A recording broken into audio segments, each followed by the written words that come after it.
그런데 내란 사건 수사 국면에서 주도권을 놓치지 않으려는 듯 경찰 공수처 공조수사본부를 상대로 한 검찰의 신경전이 도를 넘어서고 있다는 분석이 나옵니다.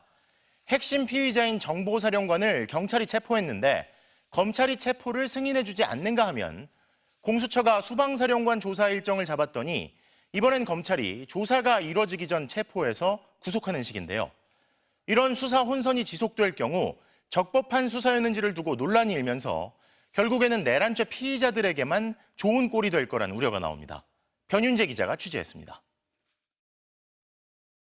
12.3 내란 당시 문상호 정보사령관은 선관위 침탈에 군을 투입했고 북파 공작원 부대까지 동원했습니다. HID 한 30여 명 판교에 있는 부대에서 대기했다 그랬죠.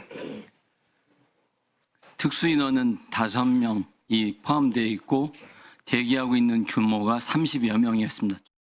문 사령관을 소환 조사하던 경찰 특수단은 어제 저녁 내란 혐의로 긴급 체포했습니다.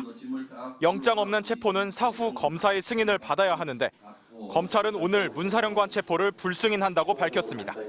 현역 군인에 대한 재판권은 군사 법원에 있는 만큼 긴급 체포도 군 경찰만 할 수 있다는 게 검찰의 논리입니다. 또 군인에 대해선 경찰에 사망이나 성범죄, 입대 전 저지른 사건 외에는 수사권이 없다고 강조했습니다. 문 사령관은 바로 석방됐습니다. 경찰은 반발했습니다. 긴급한 필요가 있어 긴급 체포한 것이고 재판 관할과 상관없이 수사는 할 수 있는 거라고 반박했습니다. 또 강도 저지른 군인이 휴가 나와 도망을 갔는데 경찰은 긴급 체포하지 말라는 거냐며 형식 논리로 수사의 우위를 점하려는 거라고 비판했습니다. 앞서 이진우 전 수방사령관에 대한 조사를 놓고선 검찰과 공수처가 충돌했습니다. 공수처가 소환하기로 정한 하루 전에 검찰이 이진우 전 사령관을 체포한 뒤 구속해버린 겁니다. 공조수사본부를 구성한 공수처, 경찰과 검찰 사이 갈등이 첨예화되는 모양새입니다. 문제는 이 때문에 위법 수사 논란이 불거질 수 있다는 겁니다. 당장 김용현 전 장관 측부터 내란죄 수사권이 없는 검찰의 수사는 불법이라고 주장하고 있습니다. 수사 관할권이 없는 주체가 수집한 증거들은 원칙적으로 위법 수집 증거가 될 가능성이 매우 높고요. 증거와 수사 내용이 모두 효력을 잃어서 지금까지 한 모든 노력이 숲으로 돌아갈 수 있습니다.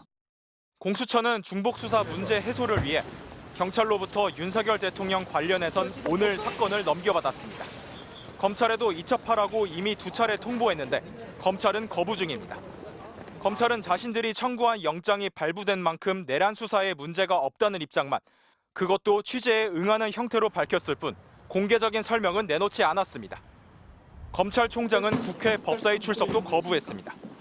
이대로라면 윤석열 대통령도 자기가 편의대로 수사받을 곳을 고를 수 있을 거란 비판 속에 특검 출범 전이라도 정리가 필요하다는 지적이 이어지고 있습니다.